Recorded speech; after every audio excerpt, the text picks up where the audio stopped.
Hello everyone, this is Zuri from Well-Rounded Games, and today I thought it would be cool to show you a little bit behind the scenes of how an animation gets made for Rotund. Over here we can see the game view for Rotund, and if I hit play, of course we have our little gentleman doing his dance. Zoom in on him there. Very nice. Look at him. The trouble is that the bouncer isn't really doing much right now. He doesn't have a proper animation at this point. And so we can see over here, I've got my animation software up. This is called the rig.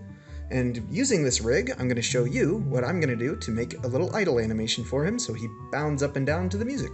So animating the character is pretty fun and easy. We have our entire rig set up and we have our keyframes down here on the timeline. So if I scrub through time, we can see him animating, but obviously not right now because we don't have our animation keyframes in yet. So what I can do is come in to about the halfway point. I've got 60 frames of animation, and then I'll come in here and start to pose him. And we'll maybe make him bob down a little bit, maybe move off to the side, maybe rotate the hips even. Something like that. Maybe we'll have him lean that way, see what we can get this way. And if I turn on my auto keyframing, we'll put in a keyframe right there, and now we can see him kind of lean off to the side that way. I could even copy that pose and paste the reverse pose over here. Something like that. And now we've got him kind of leaning back and forth. Pretty cool.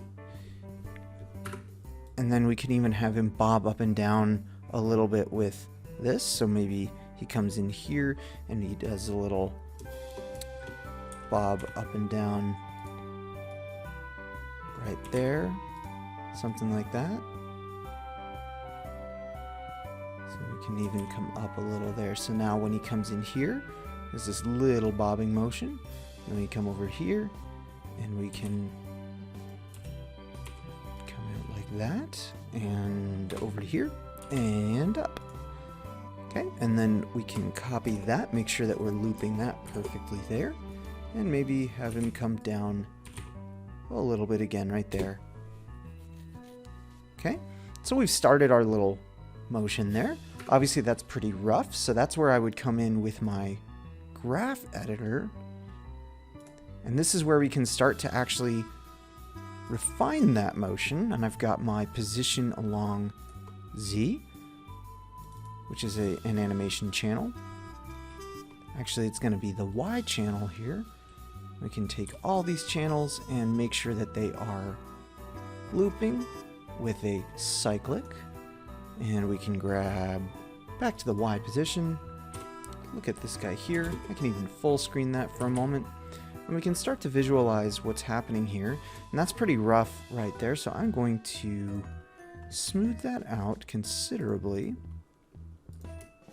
Maybe take these keyframes and set them to an automatic, something like that.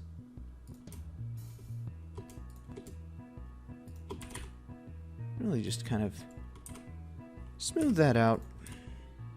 See what we can get from there. And then when we play it again, okay, we're still spiking. So we'll just kind of reduce some of that, make it as even as possible so we can actually see and visualize those hips bouncing up and down right there. Okay, and we're still spiking right there. So we will channel make cyclic. There we go. Now we can see a cycling of that, and we can try to find and fix the spike as it happens, and there it is right there. So that is going to be something that we can maybe kind of bring these in like that, something like that. Maybe even take these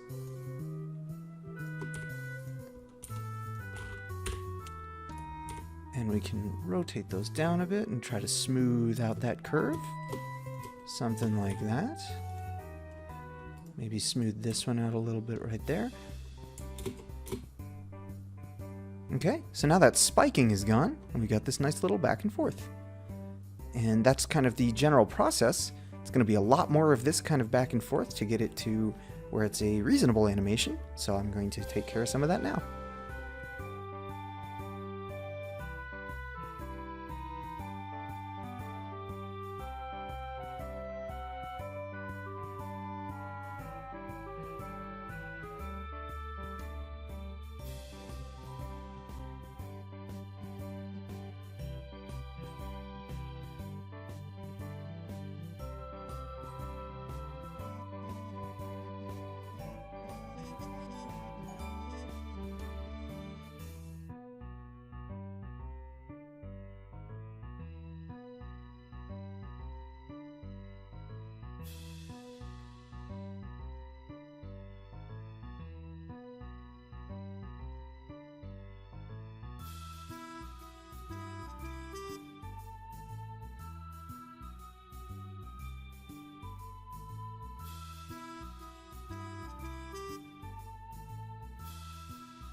All right, and there we go. We have a little bit of a fun idling animation for the bouncer. Does a little bobbing up and down, little wiggling back and forth, and you can see how many of these little animation channels and noodles, as we call them sometimes, went into making this animation look as fun and smooth as it does. Sometimes it can be fun to work on, sometimes a little bit tedious, but the end result is always worth it. All right, and there we have it. Now the bouncer has some animations to match the gentleman, and he's looking a lot more alive now. Thank you for watching. I hope you enjoyed this little production blog, and keep an eye out for the release of the game. Bye.